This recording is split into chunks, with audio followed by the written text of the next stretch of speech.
Moi je suis un chef français qui vient du bassin d'Arcachon, un mélange de Pays Basque, des Landes. J'ai commencé la cuisine à 15 ans.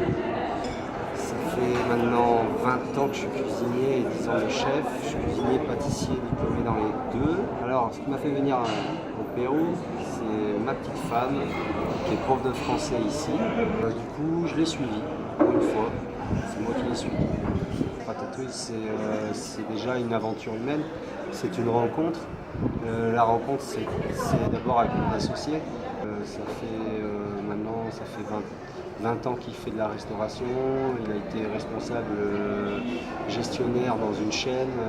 Et comme on était dans la restauration depuis 20 ans, on s'est dit pourquoi on ne ferait pas quelque chose tous les deux. Du coup, ça nous a amené à visiter un peu Arequipa et en marchant, on a trouvé le local, le premier lieu. Et donc c'est pour ça, quand on a vu cette maison coloniale, on s'est dit, allez, pourquoi pas, parce que à l'intérieur du restaurant, il y a une voûte, dans la cuisine aussi, donc on respire et du coup, on s'est dit, allez, on fait le restaurant. On s'est promené de restaurant en restaurant pour manger tout simplement en tant qu'amis et on s'est retrouvé à ne pas manger de légumes. Et en allant dans les marchés, on s'est rendu compte qu'il y avait énormément d'aubergines, de courgettes, de poivrons, et tout pour faire une ratatouille. Et donc, voilà comment est venue Ratatouille. C'est la première spécialité du restaurant, c'est la ratatouille. Après, je pense qu'au fur et à mesure du temps, elle se dessine. Mais on arrive, beaucoup de gens nous demandent notre hachis parmentier, de poulet purée camoté, sauce poivron. Des choses simples. L'aubergine farcie, avec son caviar d'aubergine, c'est ce qui revient le plus souvent. Le plaisir de partager dans la simplicité. C'est le plus important pour nous. Parce qu'on reste, notre rencontre avec notre associé s'est fait simplement. Et nous, ce qu'on recherche, c'est ça, la simplicité. Alors, au niveau des clients, on a des tours. Alors, je fais une cuisine à 8 soles pour promouvoir la cuisine française et péruvien en premier. Où, on a des Péruviens qui sont curieux. Quand ça leur plaît, ils reviennent. Ça, c'est sûr.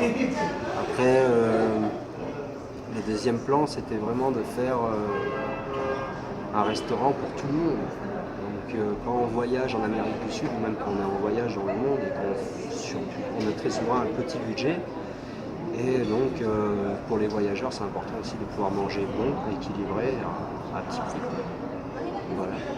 Pour ceux qui veulent s'installer au Pérou, le conseil que je peux leur dire, c'est de trouver le bon associé et la bonne rencontre. Je pense que la première des bases, c'est de respecter le pays où on va et appliquer des prix raisonnables pour que déjà les locaux puissent venir manger.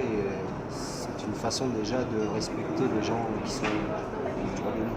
De toute façon, le peuple péruvien est très gentil, très sympathique, très ouvert sur l'échange. Donc à partir de là, tout se fait naturellement. De toute façon, c'est toujours pareil, si on considère les autres, on réussit à partager et forcément à bien travailler.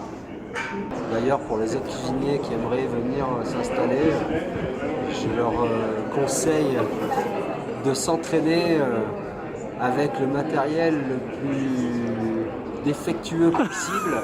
Là, c'est le challenge parce que ici, le matériel, c'est pas ça. Que ce soit au niveau des fours, des gaz et tout. Donc, c'est un beau challenge culinaire. Pour le cuisinier, déjà, c'est un beau challenge.